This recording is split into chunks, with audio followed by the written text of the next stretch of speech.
oxirgi qoida haqida gaplashamiz va keyingi videoda manimcha bu kitob xulosasini qilsak kerak. Bu kitobda 4 ta qoida bor. 3 tasini o'tgan videolarda gaplashib o'tdik. Bugun eng oxirgisi 4-qoida haqida gaplashamiz. Ma'lumot berib o'taman. Sharhlaymiz. Ya'ni nima? Odatni qoniqarli qil degan qoida bu. Bu nima degani? James Clear aytadi, odat takrorlanishi uchun u darhol qoniqarli bo'lishi kerak. Shu odatni qilib olishingiz bilan mukofot olishingiz kerak. Qo'pol qilib aytganda, agar odatdan keyin yaxshi his bo'lsa takrorlanadi, hech narsa sezilmasa unutiladi. 4-qoida qaysi bosqichga ta'sir qiladi? Bu kitobda 4 ta qoida va 4 ta qoidani o'sha bosqichlari bor. Birinchi bosqich signal, istak, ikkinchisi, uchinchisi harakat, to'rtinchisi mukofot. Mana shu joy haqida bugungi videoda gaplashamiz. Oxirgi bosqichlardan biri bu mukofot. Mukofot bo'lmasa odat yopiladi. Asosiy muammo kitobdan keltirilgan bo'lsa, James Clear ta'kidlab o'tadi, zamonaviy hayotda yomon odatda darhol mukofot beradi, yaxshi odatda esa kechikkan mukofotga ega. Misol uchun telefon darhol zavq beradi, musiqa, serial, o'yinlar, reels, sport bo'lsa foyda 1 yoki 3 oyda bo'ladi.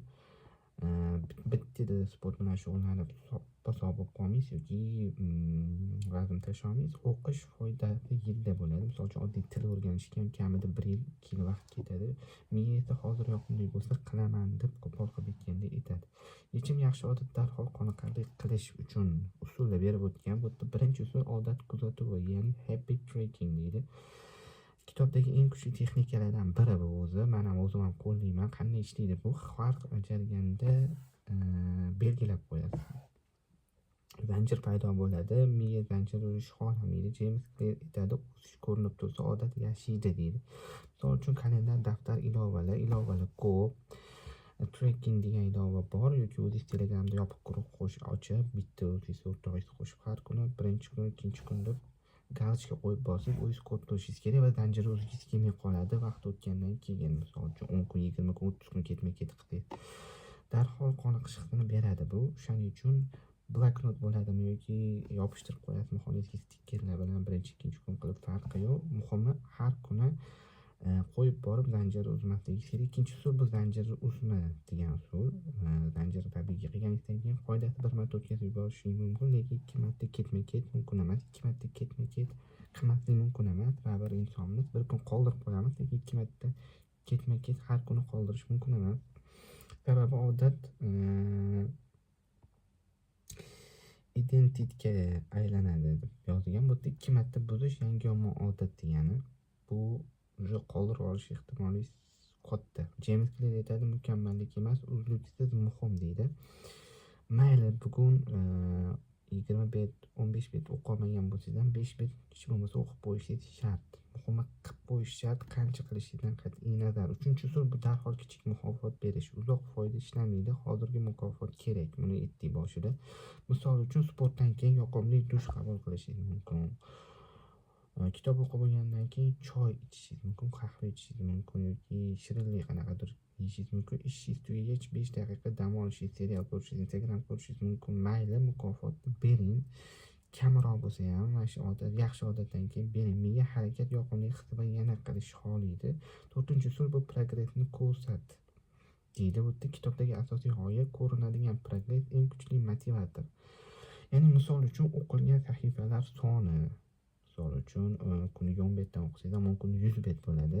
Buni yozib borib o'zingiz kuzatib borasiz, bloknotga yozib borsangiz, ko'rganingizdan keyin miya ham ishonishni boshlaydi. Ya'ni shuning uchun yozish bu yerda muhim. Sportdagi mashg'ulotda kuniga 10 tadan qilsangiz, 10 kunda 10 ta anjumanga qilib qo'ygan bo'lasiz. Yozilgan sahifalar bo'lishi mumkin.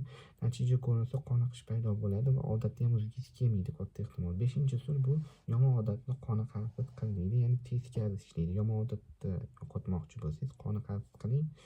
Yaxshi odat qolmoqchi bo'lsangiz uni qoniqarli qiling. Xo'p, 4-qoidaga teskari ham ishlaydi. Buni aytdim. Misol uchun ijtimoiy e'lon qilasiz. Bugun sport qilmasam jarima. Agar mediada bo'lsangiz, mediada bo'lmasangiz, uydagilaringiz bilan shunaqa o'yin o'ynasangiz bo'ladi. Bugun sport bilan shug'ullanmasam, sizga 100 ming to'lab beraman yoki do'stlaringiz bilan javobgarlik sherigi yoki jarima yoki sharmandalik elementi paydo bo'ladi. Jeyms Klier aytadi, og'riqli bo'lsa miya qochadi deydi. Og'riqli bo'lsa miya qochadi. 6-usul shaxsiyatni mustahkamlash. Kitobdagi eng chuqur qatlam bu har takror bu sekin kimligingni tasdiqlaydi. Bu siz kimligingizni tasdiqlaydi. Misol uchun men sport qiladigan odamman, men sportchiman deyishingiz mumkin. Men o'quvchiman, men intizomliman. Qoniqish faqat mukofotdan emas, o'zidan faxrlanishdan ham keladi. Ruhiy поддержка, ya'ni ruhiy qo'llab-quvvatlash ham muhim, bu ham juda muhim omillardan biri. Eng muhim fikr kitob mazmuni bugun yoqimli bo'lmagan odat ertaga hech qachon davom etmaydi deydi. Shuning uchun odatda kodda borish kerak emas. Xulosa 4-qoidaning mohiyatiga keladigan bo'lsa, agar odat ushlanmaydigan bo'lsa, muammo niyatda emas, muammo qoniqish yo'qligida. Yechim natijani ko'rib boring. Eng zo'r usul men ham qiladiganim shu zanjir usuli. Har kuni kitob o'qidingiz va galочка qo'yib borishingiz zanjiri o'zingizdan kelmay qoladi.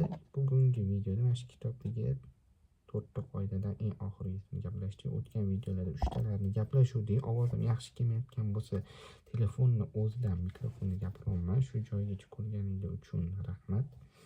Bizning ham challenge davom etyapti. Har kuni foydali video chiqarish bo'lyapti. Men ham shu kitoblardan juda ko'p texnikalarni